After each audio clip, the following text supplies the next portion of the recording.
Like a lot of the video game world this week, I've been completely obsessed by Motive's remake of Dead Space, and wow, what an accomplishment. And I think we have to pay homage, just like the developers did, to the 2008 original game developed by Visceral, which was an internal studio, rest in peace, at Electronic Arts. And kudos to EA for recognizing the value in this IP and working with Motive to bring it back in such an amazing and respectful and explosive manner. I mean, this is an astounding experience. This is so much fun to play. And this whole idea in Dead Space that you're playing this space engineer that goes to this space station that has been overrun by this alien artifact that is mutating and mind controlling all of the crew members and all the people that exist on the station and turning them into monsters, these necromorphs with these long spiky dagger hands. And you'll see some flying ones that will create new necromorphs in front of you, or these little baby necromorphs that will have all of these tendrils that will pop out of them and they'll hurl things at you. And then, you know, there's escalation and all kinds of growth, literally and figuratively, with the creature types that are in this experience. But it is this alien artifact that has become kind of this spiritual entity to some of the believers that exist on the space station. And so there's this subversive cult-like vibe that is even more creepy than the monsters that you have to face in this game. So kudos to Visceral for tapping into that, and you can sort of see the influence of things like BioShock, where the game is trying and reaching to be much more than just its gritty survival horror, action-focused experience.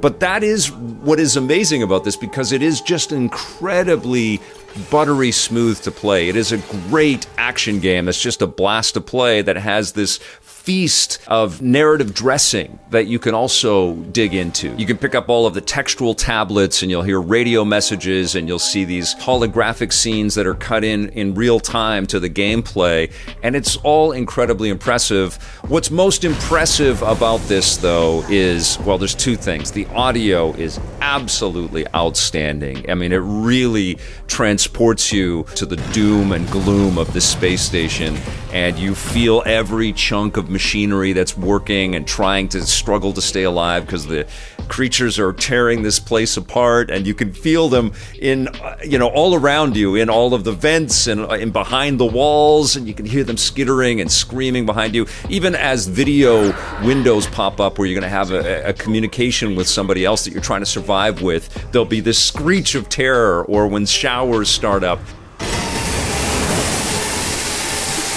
it'll just freak you out because in every corner there's this, it's just this crazy sound. And then there's this really well integrated music that's always put through. Of course, there's the creepy, screechy, nails on a chalkboard kind of hairs on the back of your neck stand-up type of music. But there's also this heroicism that is exemplified by some of the orchestral pieces that pop up, like whenever you get a new suit for Isaac Clarke.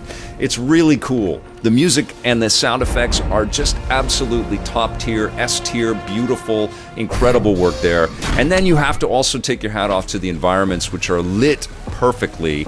And I just love all of the life that is still a part of Ishimura. The mechanical life. You'll see metal joints going up and down. You'll see steam coming out of pipes. You'll see computer monitors flickering. You'll see vents open and close as if the ship is trying to breathe and it's having a tough time breathing because it's just filled with all of this vapor and mist that is converting its crew members into these monsters. Everywhere you look, the way that emergency lights will just beam across walls and you'll be in shadow for a second, or the way that fire will light up an area, the way that explosions cascade across the screen. I mean, it's just explosively beautiful. And also the tiny little details, the debris on desks and things like that, and the way that suitcases will be stacked up and piled in front of doors because crew members have been freaking out trying to hold on to the last vestiges of humanity as everybody around them is being converted into necromorphs. It's amazing. It's just amazing to explore this. And all of the details on Isaac Clarke's suit is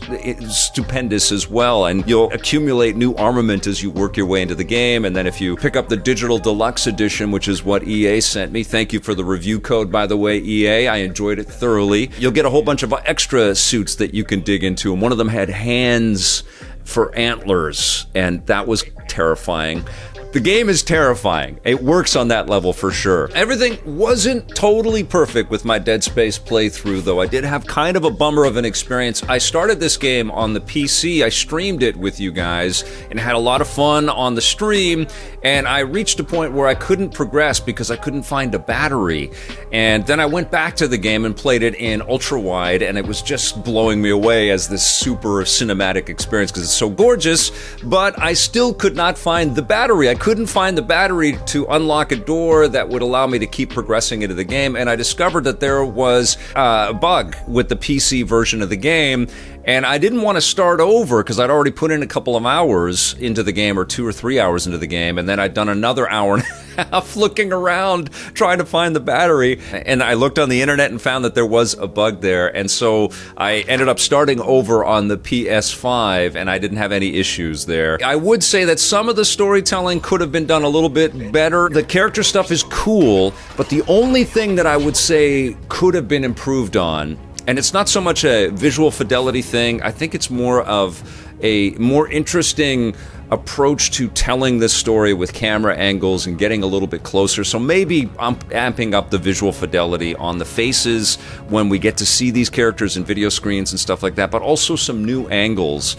And I think I'm saying that because of what I just experienced playing through The Last of Us Part 1 again, which had all of these exquisitely rendered cut sequences, very cinematic, and so ripe for distillation and to the hit HBO show at this point, right? And I think Dead Space could have elevated just the intricacies with the character dynamics a little bit more, because there is some psychological nuance and some horrifying things that these people go through in their minds that we could feel more empathy for, and that would be benefited by a little bit more crisper storytelling.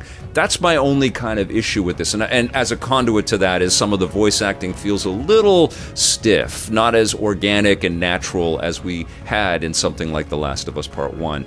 But as a game, as a fulfilling, just lose yourself in the experience type of game, this is exquisite. It would have been in our contenders and our discussions for best game of 2022 if it had to come out even a month earlier. It blows away the Callisto Protocol, and I keep seeing those comparisons out there, but there is no comparison. This game is absolutely phenomenal. Even if you played the 2008 game, and yes, I read Blair Farrell's tweet about this game feeling like a great traceover of the original, and I guess if you have just recently played the 2008 game, or you're a hyper fan and you've played it over and over and over again and you remember every single detail and nuance, this game will have less of a shock and less of a scare. I am lucky enough that I've played a million games since I played the original Dead Space. I've forgotten almost everything about the experience other than I was freaked out of my mind when I played it originally. And this game did it again, and I thought it was just outstanding. I just was so bloody impressed by this new Dead Space remake. I highly recommend it. It's an excellent game, and all of the I played it on the PlayStation 5, and all of the haptic feedback and the sensory just escapism that this game provide, staggering work. Loved it. I'm going to give it a 9.5 out of 10.